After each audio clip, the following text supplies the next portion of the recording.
And we are rolling on May 11th here at UCLA, where it's a beautiful day. The sunshine is shining. Eat your heart out, New York. We're going to debate, again, this issue of climate change today. But more specifically, we're going to focus on the value question today of value debate number 1, which asks the question, environmental concerns, are they more important than economic growth? So one side will tell you one thing, and another side will tell you another. Speaking for the government will be Crystal and John, and speaking for the opposition will be Alan and Sam. Before we start, I want to make some general announcements so that we don't have a repeat of some of the things that happened in the first debate. Specifically, I would like to ask that each of us be extra courteous in cross-examination. Extra courteous in cross-examination. That we ask a short question, and that we allow the other side to answer, and that we don't interrupt, and that we don't raise our voices, and we don't get physical or angry or strange. It's important, as I told you on Tuesday, folks, that your credibility is on the line when you're asking questions. It's not just, oh, she made great points. You may have done it so obnoxiously that the points won't matter. They'll hold it against you. So work on disagreeing without being disagreeable. Being firm but friendly. Second thing I want to comment on, which is real important to me, you've heard me say, and I've said it in writing, that we observe discovery in this class of the 48-hour rule, which means you disclose to your opponent, at a minimum, preferably earlier, your full case 48 hours ahead of time. This doesn't mean a outline without a bibliography. This doesn't mean I'll verbally tell you what we're running. This means your full case 48 hours ahead of time. And this is a beginning debate class, folks, and I realize human nature is such that we're kind of competitive animals, right? We want to win. But let's not take it to such a degree that we don't disclose to the other side so we can win. If you did that as a lawyer, the judge will sanction you for not providing discovery in a timely manner. And I will do the same. If I learn that you were tardy, I'll deduct some points from your score. So, with those unpleasant observations over, and everyone's turned in their diary, as that great debate coach, Coach Nickel, said, and listen to me, let the debates begin. Professor, do you want our briefs? I want all the briefs. I sure do. Yeah. Thank you. You got me the time on your phone or not? Excuse me, You Mom. got me the time on your phone or not? Yours. No. I don't want to screw my up. You need a stapler? Okay. I have mini green things. And how The often main do you want me ingredient. to remind them? 5, 4, 3, 2, 1, half. Fist means shut up. And you can do it orally. You can just yell it out if they're not looking up, okay? Okay, this is value debate number 1. Does everyone have a ballot? It should be filled out already and signed. You should have the names in already and signed, so when we get to the end, you're ready to roll, and we can get through everybody's comments today. Okay, without any further ado, is the first speaker Crystal? Great. Okay, Crystal, tell us why environmental concerns are more important than economic growth. So, as the government side, we argue that environmental concerns are more important than economic growth. We define environmental concerns as environmental problems which include global warming, air pollution, urban sprawl, ozone layer depletion, and anything else which interferes with the physical environment of all living things on Earth. And we define economic growth as the increase in the goods and services provided by an economy. So with this, we performed a cost-benefit analysis, and we believe that there's ultimately more cost to human life and all life on Earth when the economy is put before environmental concerns.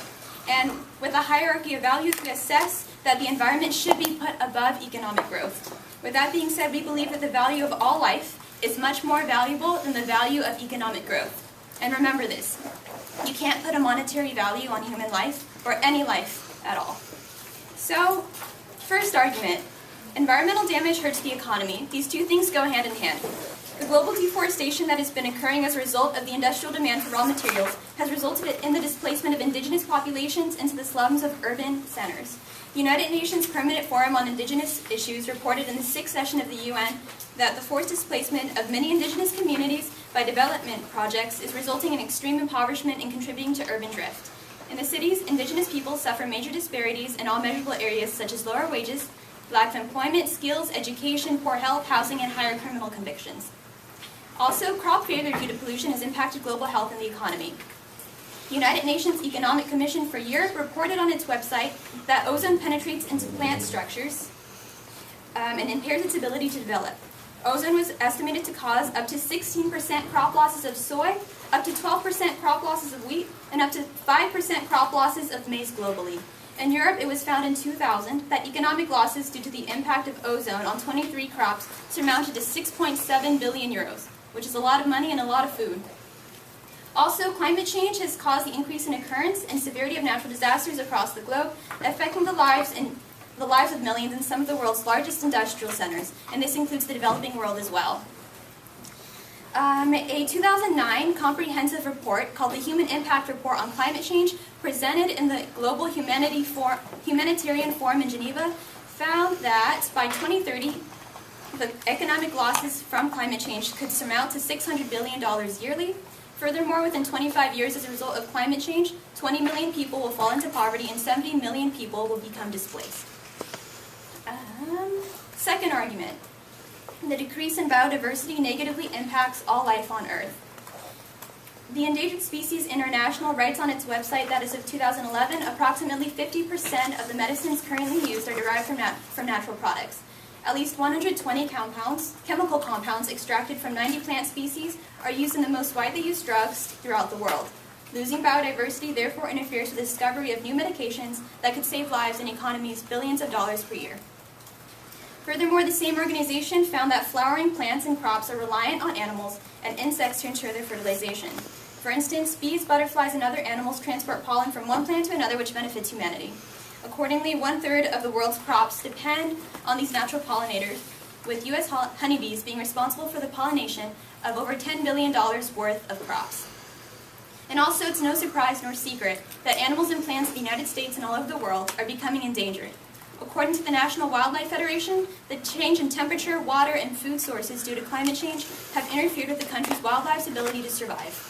And these animals include polar bears, snowshoe hares, sea turtles, moose, salmon species, and other aquatic ecosystems. So that's very important. And the third argument is that environmental pollution significantly jeopardizes human health.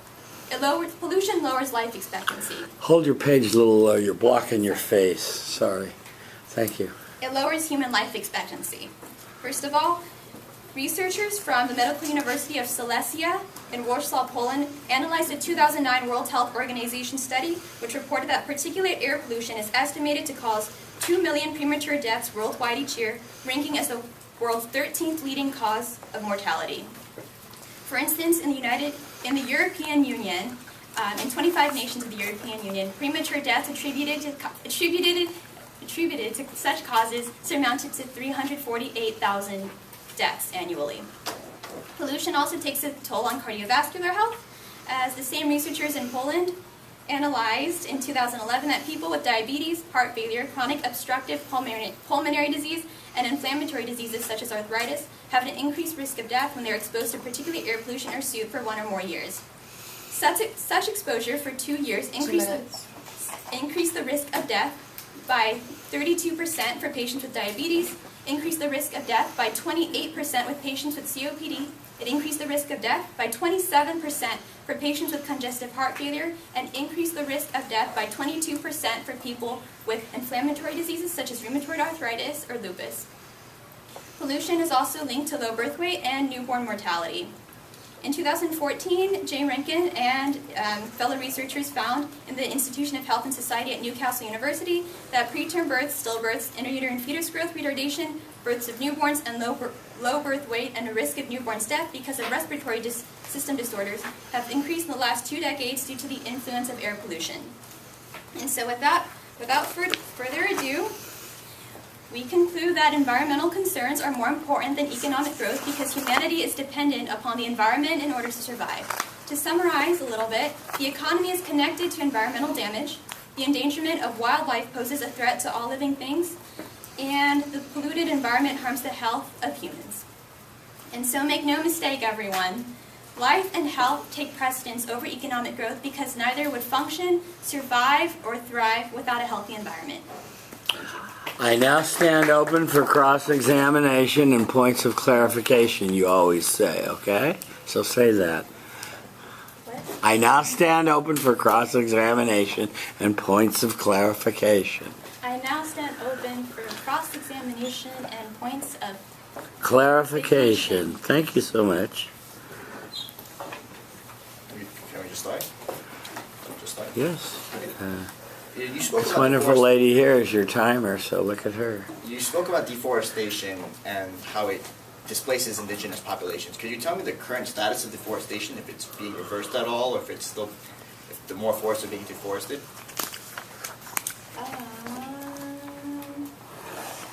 I can't tell you if it's still being deforested. And do you have any evidence that honeybees, you talked about how honeybees are vital as biodiversity. Do you have any evidence that honeybees are being extinct by any chance? No. Okay. You said air pollution is the 13th Stand worst closer cause together, of death please. on Earth. Do you know what the #1 cause of death on Earth is? No. Okay, it's hunger, just for the audience to know. Now, in your value, you talked about saving lives, and you said both animal lives and human lives. Can you tell me the importance, other than the biodiversity and impacting the quality of life, animal lives should have in this debate? Look at me, I'm the king. Why do we need to consider Persuading animal lives? me, remember? Why not? I don't understand. Over here, look at me, I you're mean, I'll get to that in persuading my me. own brief. So something, once again, going back to that original value, you talked about the idea of saving lives. So essentially, do we just have to count how many lives are saved? Do we just add up the amount of animal lives saved and the amount of human lives saved, and whoever saves up the combination of both wins? Are we including ants? Are we including insects? Or how are we going to determine who wins this debate? I think we're including all life in general, humans, animals, anything about the environment. It also said that on your brief as well. That includes all life. And what about the quality of life for these beings? Do we have to take that into consideration? How, even if, let's say we save lives, if all 8 billion people were living in misery, but we saved all of their lives, is that a desirable outcome? Well, we believe that environmental dangers and concerns also affect the well-being of life and health. It's not just economics that provide health. It's also a healthy environment, like the air people breathe and the food people are able to eat. Like you can't have enough, like you need food, you need to produce food in order for people to survive. Okay. And just a final, when you mentioned that you have to combine both animal life and human life.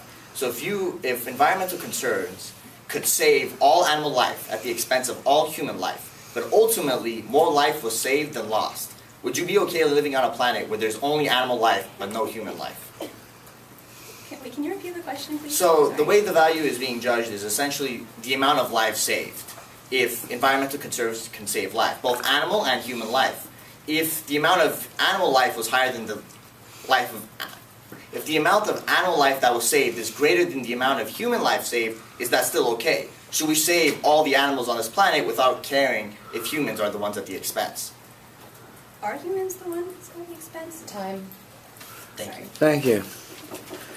Thank you so much. Let's recall that when we're being cross-examined, we're trying to persuade the audience and the judge of our points, so we don't look at the other person.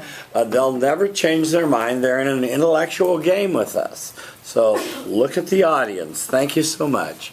The chair will now recognize the leader of the opposition for a speech not to exceed 7 minutes in length.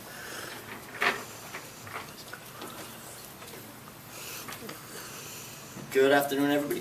First, I'd like to thank everybody for being here and having the government have such a great beginning to this debate. For starters, the resolution is environmental concerns are more important than economic growth, and obviously as the opposition we're arguing that economic growth is more important than environmental concerns. We have a pretty similar definition mindset, so I won't repeat all of those. But in regards to the value, there's something that there's a little bit of an addition that we need to have, is that we take into consideration the quality of human life. In their brief, and all they cared about their value was saving lives. Well, we care about saving lives as well as preserving the quality of life and improving the quality of life. And that is something that economic growth and not environmental concerns can achieve.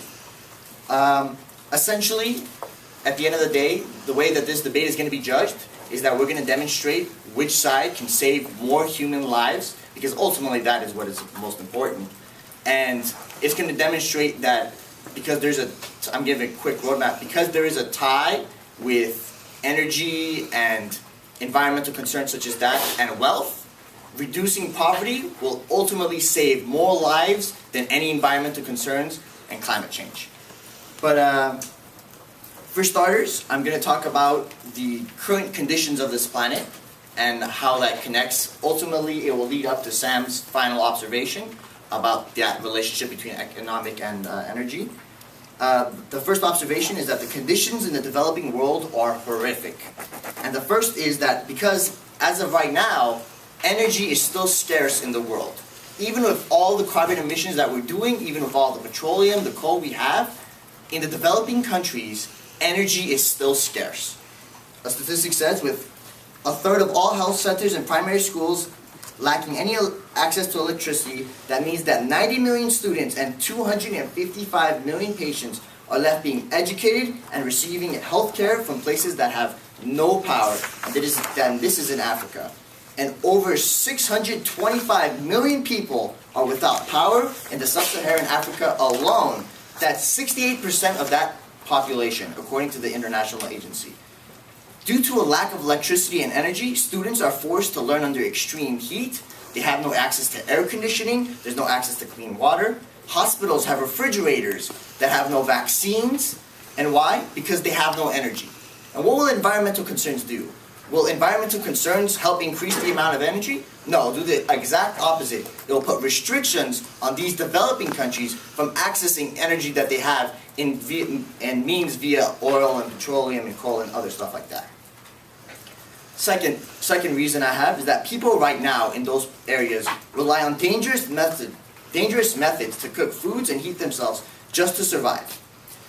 The government side talked about deforestation being an issue, even though it is being reversed, but without getting to the evidence debate over that, what is considered humankind's very first source of energy? Today, it is the single most important source of renewable energy, providing about 6% of the whole globe's total supply of energy.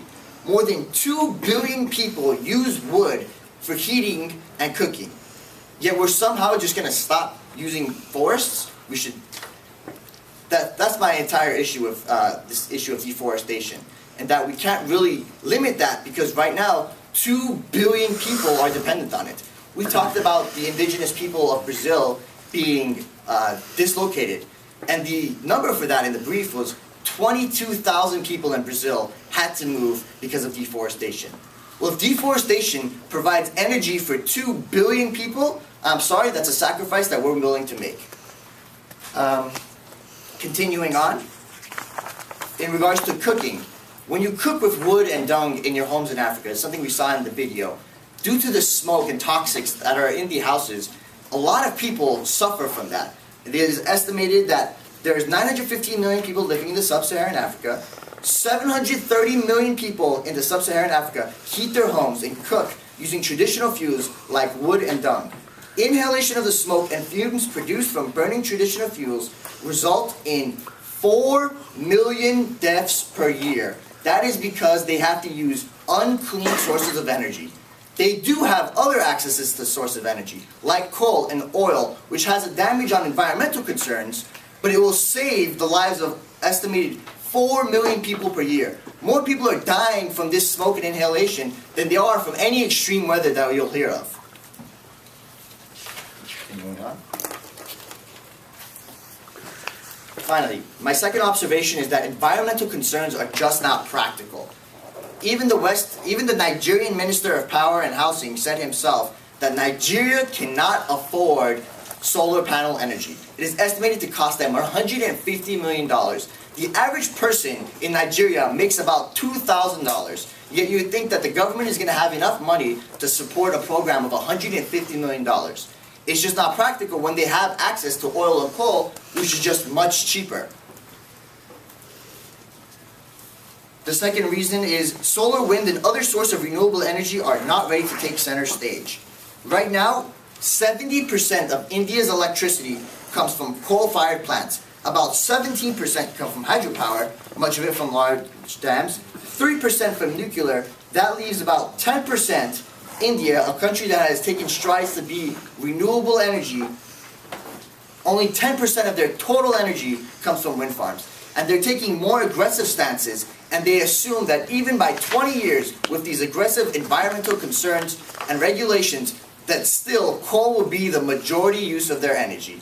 Solar, wind, all those types of renewable energy are not ready to take center stage.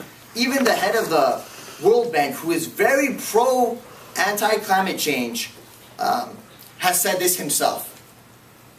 Finally, it becomes very clear that neither is solar, wind, any alternative energy ready to take center stage for the primary use of energy, but that these countries like India, Africa, China, and in Asia still need energy. People are dying from the lack of energy, and the renewable energy, unfortunately, right now is not the solution. So we have to save those lives as a priority. Thank you. I now stand open for, can you say those words?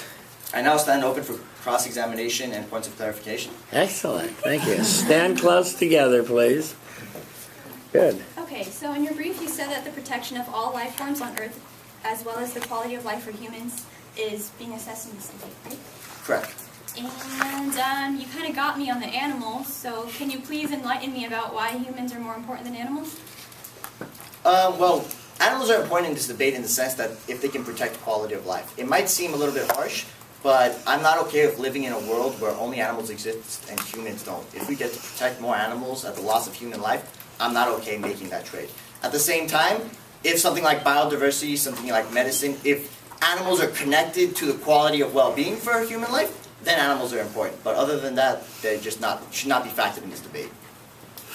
Okay, well, anyways, so sorry. 1 second.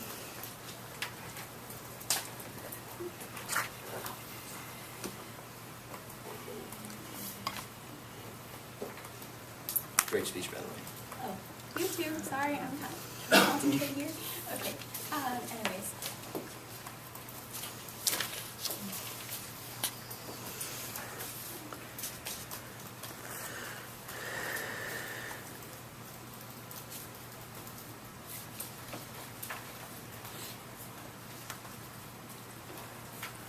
Sorry. You said that the inhalation of smoke and fumes produced from burning traditional fuels results in over 4 million deaths per year, mainly among women and children in sub-Saharan Africa. Correct. What about the amount of deaths as resulting from the inhalation of smoke and fumes from, say, power plants? And, I don't have the number for that, but as of right now, I would think that the smoke of deaths, because 750 million people use wood and not that many people work in power plants, that the wood would definitely kill more people. but that's just an assumption. I really don't have the evidence to back that up. Okay. Okay. Cool beans. A minute. Okay, let's see. Sorry.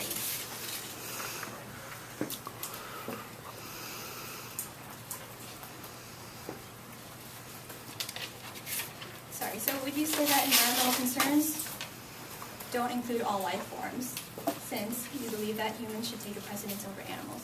I do believe that humans should take a precedence over animals unless the animals are vital in the quality of life for humans. So that's why when my brief I wrote all life forms. Why aren't they vital for the quality of life of humans? In some situations they are, and that's why if you could prove evidence that an animal that is vital to the quality of life for human is being extinct as a result of this, as a result of economic growth, then I'd be on your side, but you don't have any evidence for that. You don't have any evidence of honeybees are being extinct, which are vital for human growth and biodiversity. You don't have any, you said 90 species. How many species are there on this planet, and how do you know if those 90 species that are being used for medicine are going extinct? Species. Time. Okay, thank you very much.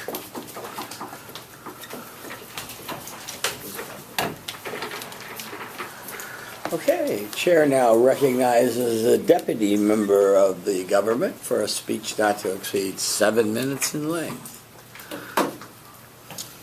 He's going to check you.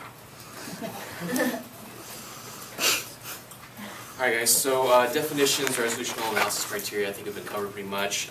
Problem, environmental responsibility, huge effect on the environment. We got things like plastic trash deposits in the ocean, Chevron dumping their waste in the Amazon forests. We know all these things are awful, have bad repercussions. The nice thing is that some consumers are demanding more sustainable products and forcing corporations to pay more attention. But I really want to get to the reasons for why environmental concerns are more important than economic growth.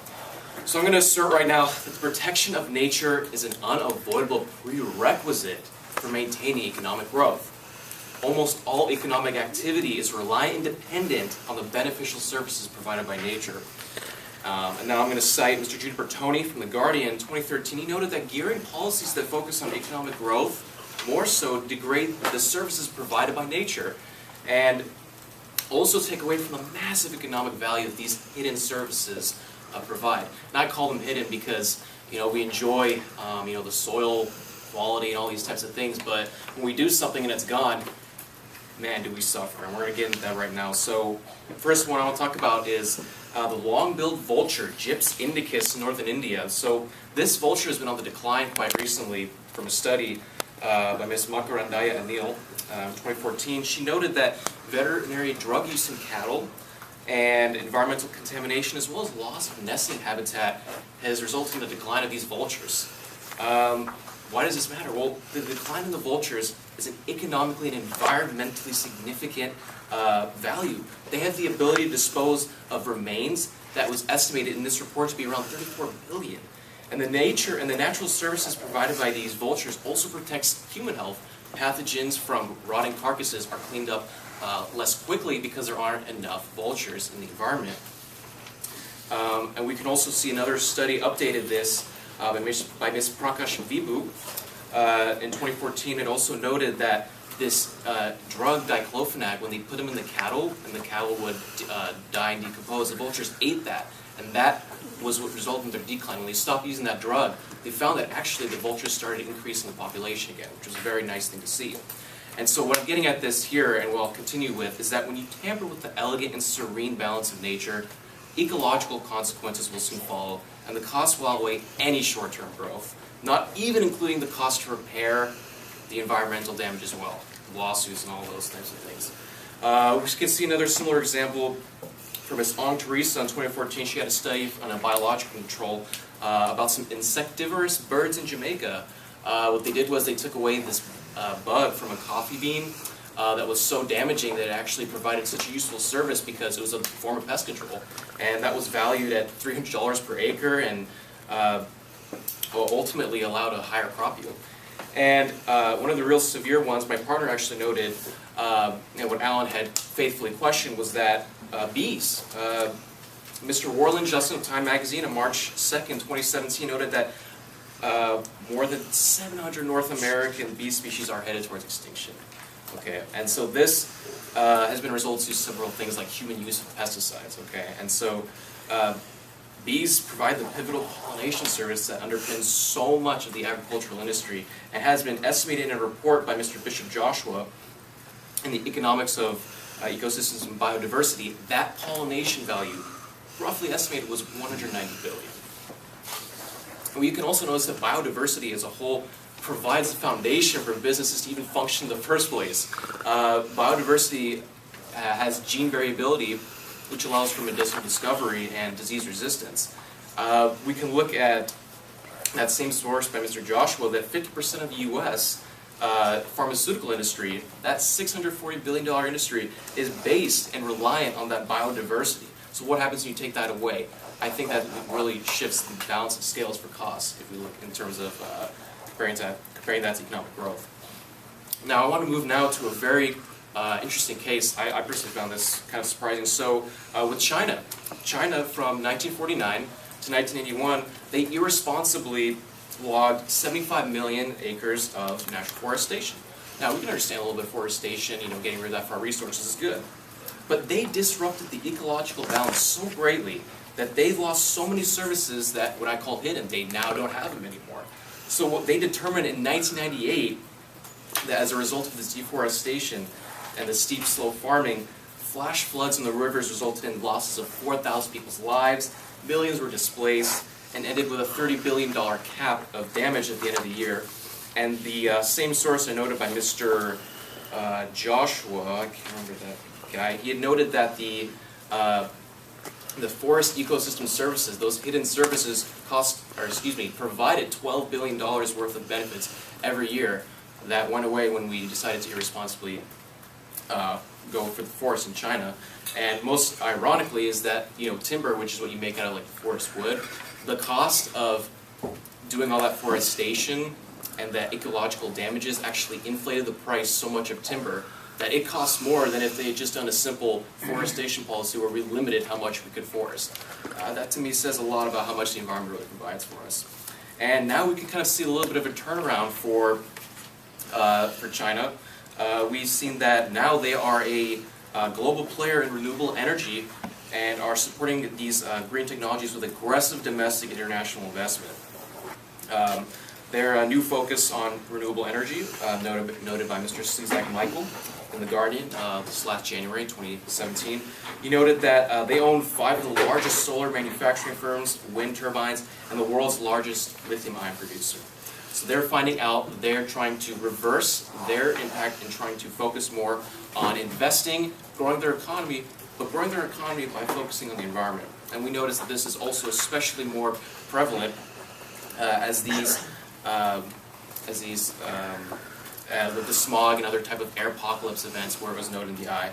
So on balance, overall, I want to note that the massive economic value loss when the environment takes second priority absolutely outweighs any short-term economic growth. And without a healthy, functioning environment, there will be no economy to grow. Thank you. Thank you. 7. Thank you. I now stand open. I now stand open for cross-examination and points of clarification. Thank you. Stand close together, please. Good.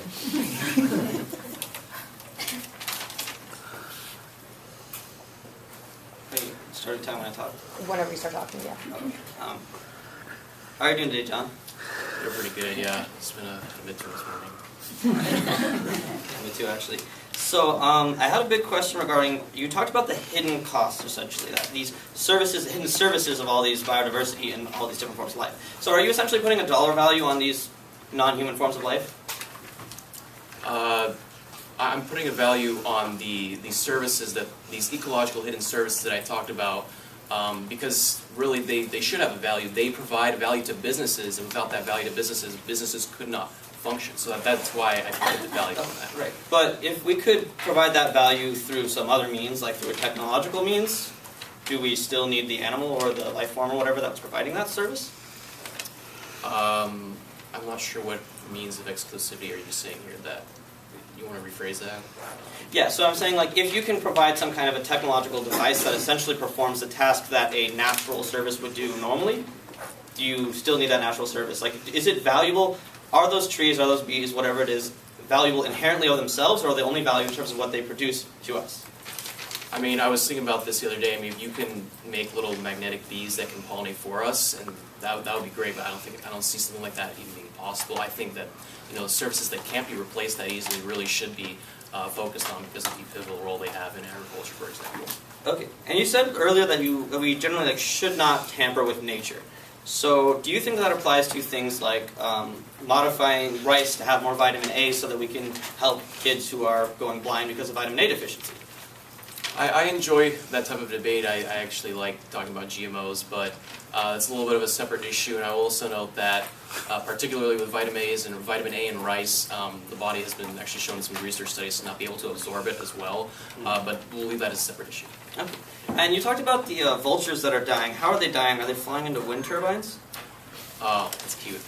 no. No, so the vultures, the main issue is that veterinary practitioners would, when they would herd cattle, they would put a drug in there, and so when the cattle would decompose, the vultures were, as a result of that drug, they were declining in population. So I am recognizing that yes, solar wind turbines do affect birds, but we can also notice that if solar panels are placed in certain areas, we can mitigate that kind of damage. 30 seconds. Okay, so given the event that climate change is inevitable, and we could either try to develop our economies more so that countries that aren't necessarily doing as well can survive it better, or we could try to mitigate what's already going to happen. Which should we prefer?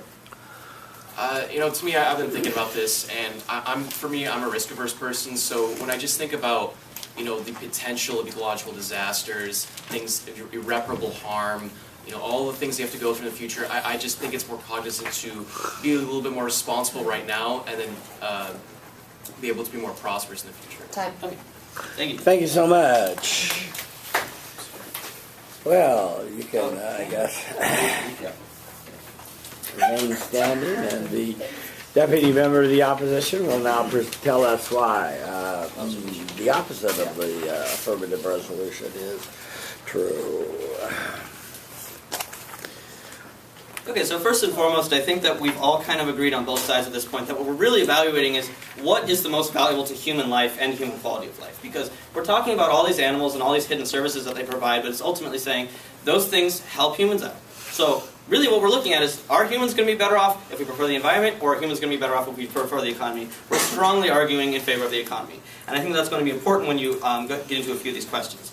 But just going through a few points of rebuttal really quick, he brings up a lot of individual examples like a vulture that's going extinct, and there's definitely hidden services there, but you can talk about how there's certain species that are going extinct, but India has also been experiencing literally tens of millions of people going out of poverty due to increased development in the economy. I think that people not starving to death is far preferable to this one species of vulture that is having a hard time that we can essentially try to preserve anyway. I think that those are important, and I absolutely think biodiversity is important. But I think that as we get to a more economically advanced society, we're better able to handle those kinds of concerns. But when people are literally striving to subsist, striving to create food, striving to not die of having smoke inhalation in their houses, what they need is access to energy. It doesn't matter if it contributes to carbon emissions overall, if it can actually give them a standard of living that's going to be better. So I'm going to get into the brief here that Alan has so graciously prepared here. And the observation 3 is about the dangers and damages of climate change being far less than that of poverty, which is really what economic development is necessary to resolve. And the first reason is that global warming is neither global nor is it catastrophic. So this evidence that he uses, talking about the fact that NASA states the difference in temperature between 1880 and 2016 is 1.7 degrees Fahrenheit. That's not itself enough to cause a global phenomenon. Climate change could kill more than 500,000 people a year globally by 2050, according to this, by making their diets less healthy. But they also say it's responsible for 300,000 deaths a year already. Yet, this is actually a complete misreading of the data, because essentially people attribute all deaths to extreme weather claims as being climate change related. And yet, evidence shows from this, from Climate Depot, that essentially droughts, all forms of extreme weather, tornadoes, floods, droughts, and hurricanes are all at historic lows right now. So actually, even though climate change is happening, these weather events that are supposed to cause increases in deaths to those sorts of circumstances are not going up. So we think that this isn't a global catastrophe. This isn't causing massive amounts of death. And even if it is, the numbers are being exaggerated by taking into account deaths that aren't even a result of human interference. And the analysis of this is that the way they get those numbers is essentially dishonest. And the second reason is that there's a relationship between energy and wealth. And the first piece of evidence here is that since initiating market reforms in 1978, China has shifted from centrally planned to market-based by opening up their markets, opening up to foreign trade. They've experienced rapid economic and social development. GDP growth has averaged nearly 10% a year and has lifted more than 800 million people out of poverty. So you can talk about all the air pollution in Beijing all you want, but when 800 million people are coming out of poverty, when the World Bank estimates in 2015 that extreme poverty has been cut in more than in half in the last 30 years, that is a direct result of economic development. That isn't just because people go and sit by the streams and look at vultures. It's because people make power plants, they make energy so that they can provide food, so that they can increase their agriculture, so that they can do the things that are necessary for humans to survive, which is what we think is the most important thing in this society. The second, almost 4 million tons of CO2 emitted over the next 25 years would cause about $140 billion in damage from global warming, using the U.S. official numbers.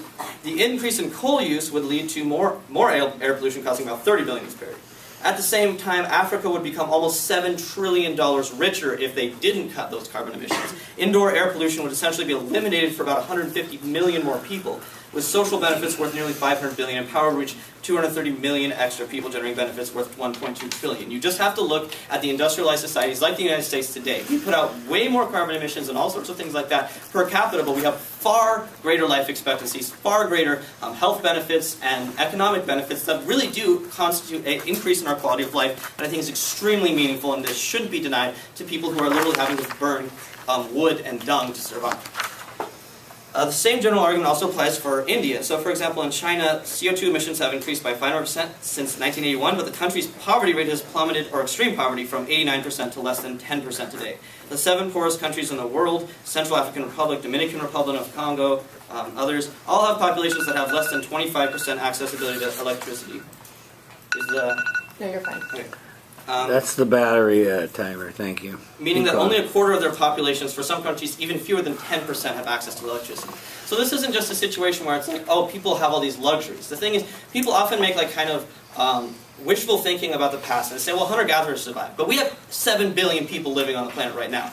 Everyone who's living in Beijing can't just go out to the countryside and live off the land. Everybody has to be able to work in this economic system to survive, otherwise there would have to be a massive cut in population. So we can't sustain this life through the normal mechanisms that humans historically use, so we need economic development, which causes that environmental damage.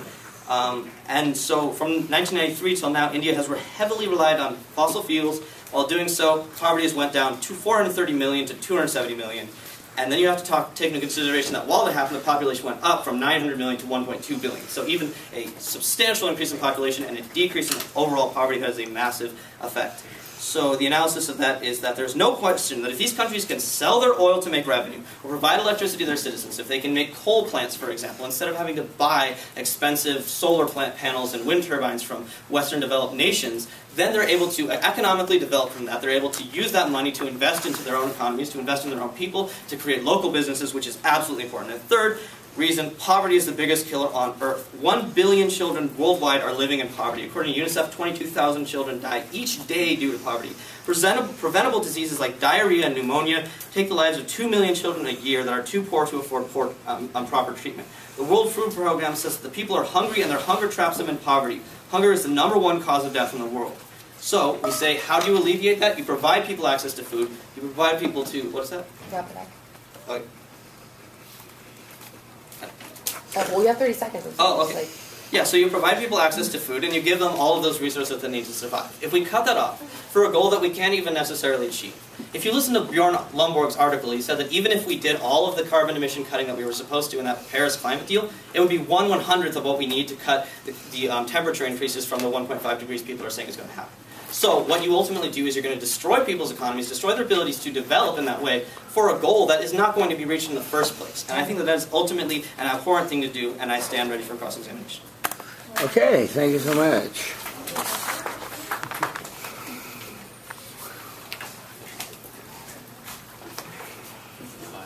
Hi. Basically. No, I'm just. Okay. Sorry. You'll just. I'll give you 130. It's your function. chauvinism at its best. Yeah, you go ahead and start talking.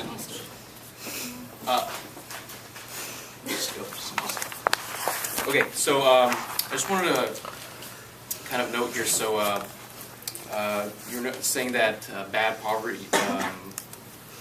Okay, so we have a lot of nations in bad poverty, and that we should. Now, my kind of question is, if we pillage the environment irresponsibly, do whatever means possible to get them that energy, will they be in the same situation in the future with ecological disasters that could range from dumping to smog and other types of things that drastically affect their quality of life? Well, I think the counter to that is that economic development allows us to, for example, like you can replant trees after you cut them down. That's why we're actually seeing a resurgence in reforestation. And you can recycle things, and we're developing better technology to do that. So, for example, there's the trash island out in the ocean, but people are devising more and more ingenious ways of actually turning that into utilities. So I think the greater economic development you get, the greater people will have the ability to essentially nullify those harms. Okay, and so, and if these harms are not, if they cannot be nullified, are you willing to take that risk in the future that something may not be able to be averted and may not be able to be reversed? Yes. So, and so you had noted, I believe you said that the cost of CO2 and air pollution in the next years cost about $170 billion. That's correct, right? Yeah. Can you give a little bit of a clarification in the factoring of lifestyle effects and healthcare costs and other, and for example, kind of small things like tourism loss when a country gets poor air quality, and all these kinds of unforeseen effects that happen when you just say 170 billion and kind of wipe your hands clean? Yeah, sure. I think that there's a lot of different factors that go into play, but I also think on the same extent, you can't calculate like everything that happens when people are able to not have to live on wood and dung for their lives, right? Like any sort of thing is going to have all sorts of hidden benefits, or it's going to change how much people trade, how much people interact. I mean, you could look to countries where they have, Somalia, for example, where there are warlords who are fighting over food aid because everybody's so poor. So you could say an auxiliary benefit of economic development is that terrorist-type groups wouldn't be able to take control of food aid because they would be no longer reliant on international sources. So another thing, so what's the point of coming out of poverty if you go outside and there's so much smog you can't breathe? You aren't starving to death. Okay, whichever one's the lesser of two evils, you can decide. And then last thing I wanted to say was noting about how energy, if you increase energy, that is the means of decreasing poverty. How can we be so sure about these means to be exactly causal in their effect to decrease poverty in these nations? 30 seconds. Well, I think you can be very clear by looking at every single society in the entire world that has gotten out of having that kind of a state where people are impoverished in that way, have done so through industrialization, have done so through being able to provide those basic services that require electricity, require energy, like my partner talked about, with needing refrigeration, for example, to be able to have your vaccines. That's, if you don't have access to that, you don't get access to any of the benefits of modern medicine. Thank you very much. It's now time for the debaters to take their seat, to reflect for a moment, and now for us to engage in some refutation.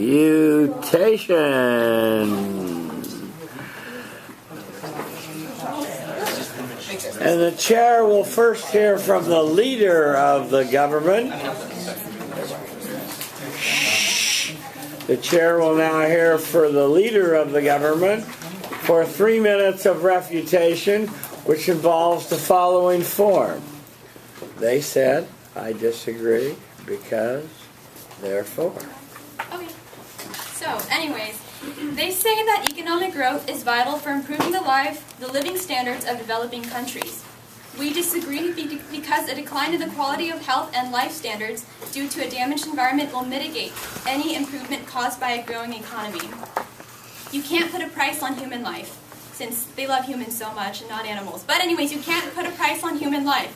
The increase in capital wealth in developing nations does not justify the jeopardizing of the quality of life in agriculture that is currently being experienced by all nations, especially those in the third world.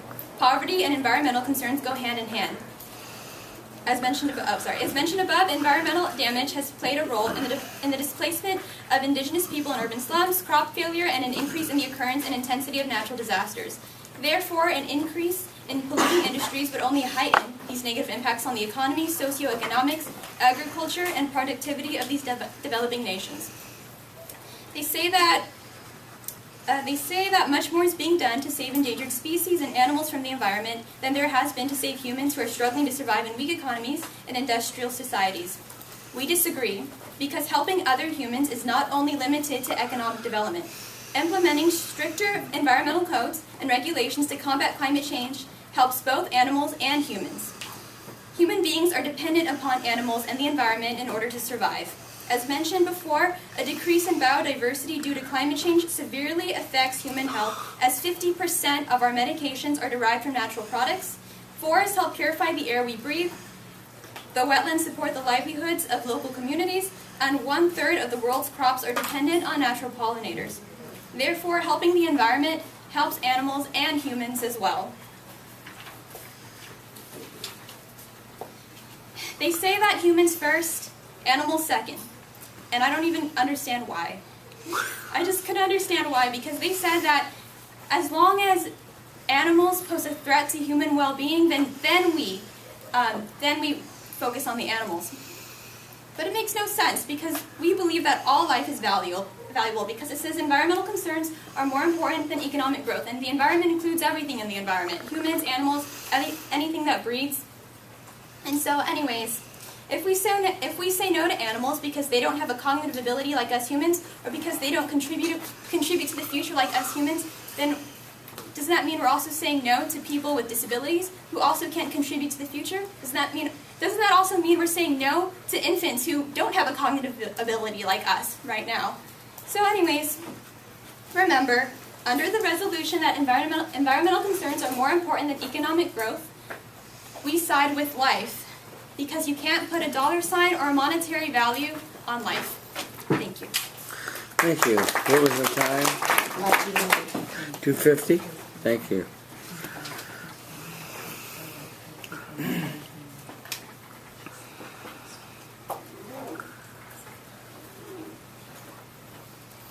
Okay, the chair will now recognize the leader of the opposition for a rebuttal not to exceed 3 minutes in length.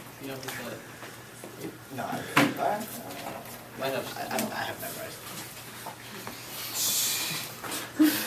I have the whole read memorized. Whenever.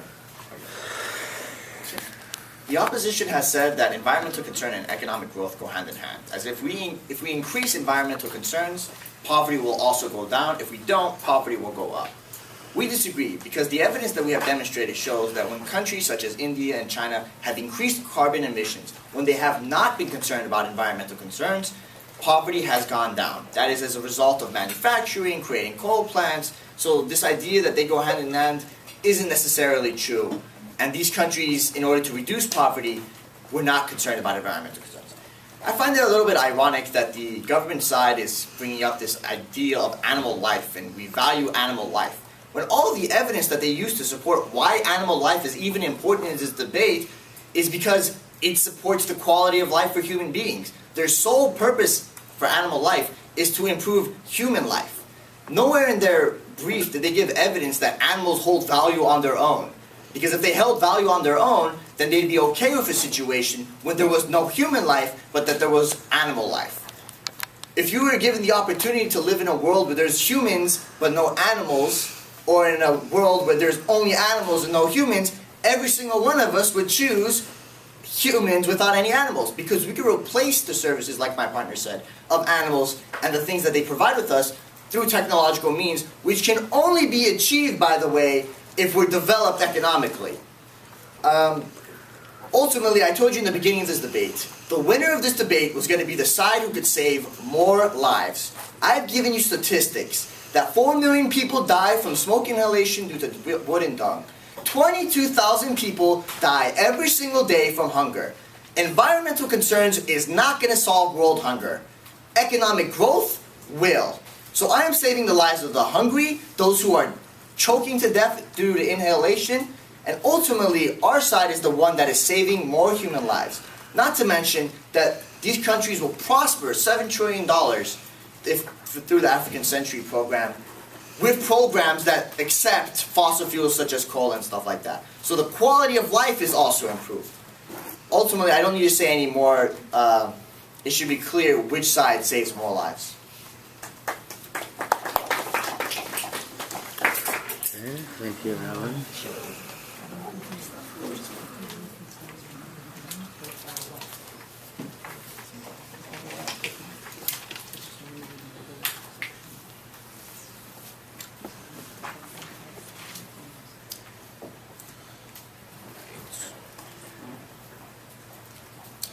Okay, so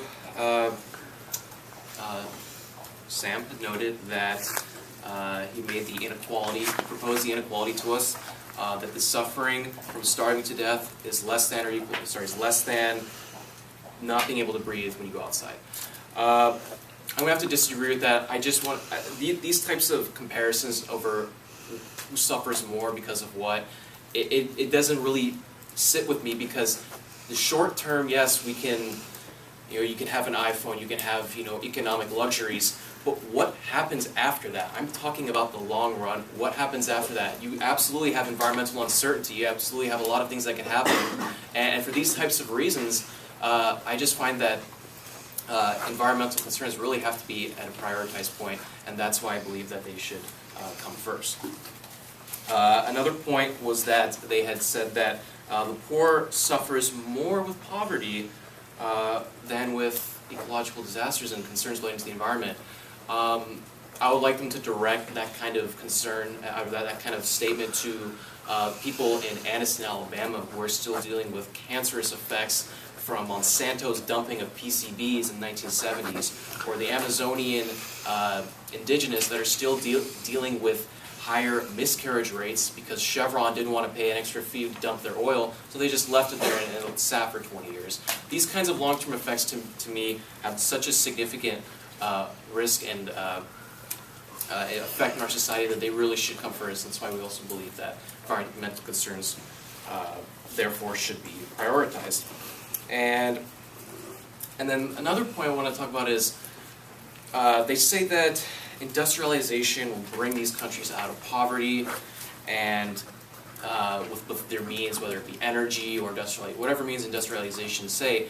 I just have to disagree with this, because when, let's just say it all works out and now they're a thriving economy, what they've done to their natural resources and that resource destruction, the costs of future cleanups if they wanted to not take care of their air quality, or they're dumping oil in the forest, or lawsuits that come into that. All of these costs and externalities, in the economic sense, all come back to them. Okay, it all comes back to either consumers or corporations. And so, to me, yes, in the short term, it'll bring them out to a nice economic standpoint, but then in the long run, they'll be taken right back to where they started. Thank you. What was the time? 2:45. 2:45, thank you.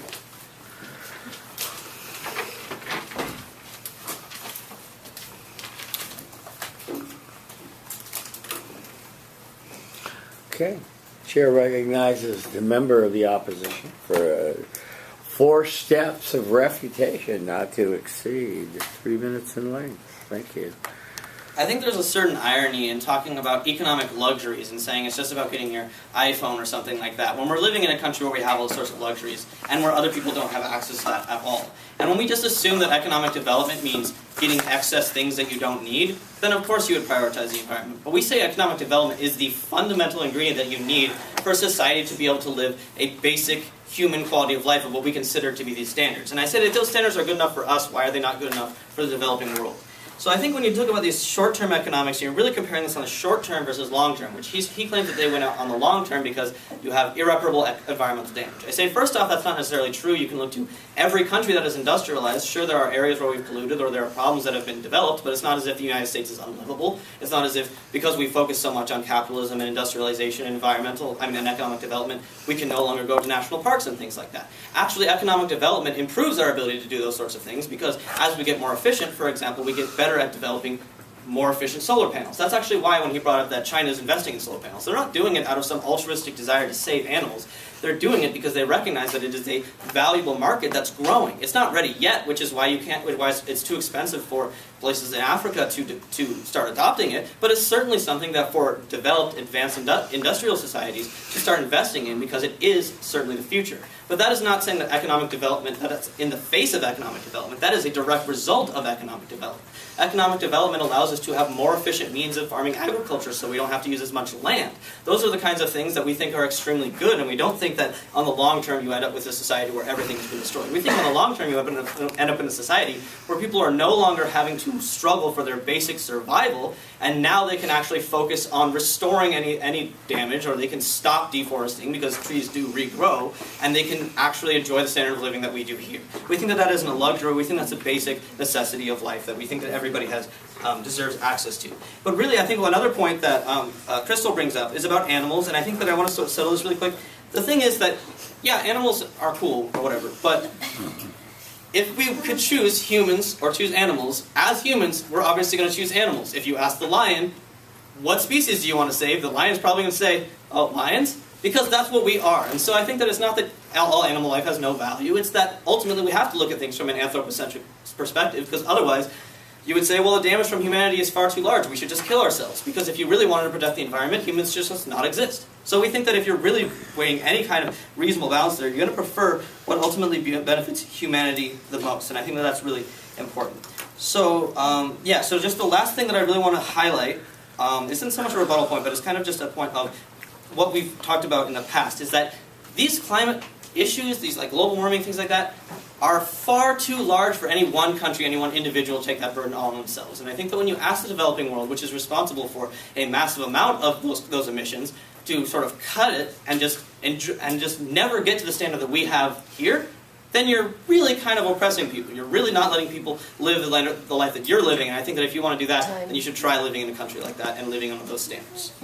Thank you very much. I invite the competitors to engage in sportsmanship by crossing the house, shaking hands, congratulating each other on a fine debate. I now invite the judges to do their job by individually looking over their notes and making a decision and then ranking the debaters 1 through 4 and then assigning points on a scale of 80, 80 being best, 70 being worst. Yes, please. Is it common practice, not in your decision of the debate, but just to rank two speakers like on the same level, like as a tie? Like not the debate as a tie, but to say like this speaker and this speaker were on the same level? tie. Okay. But thank you for that.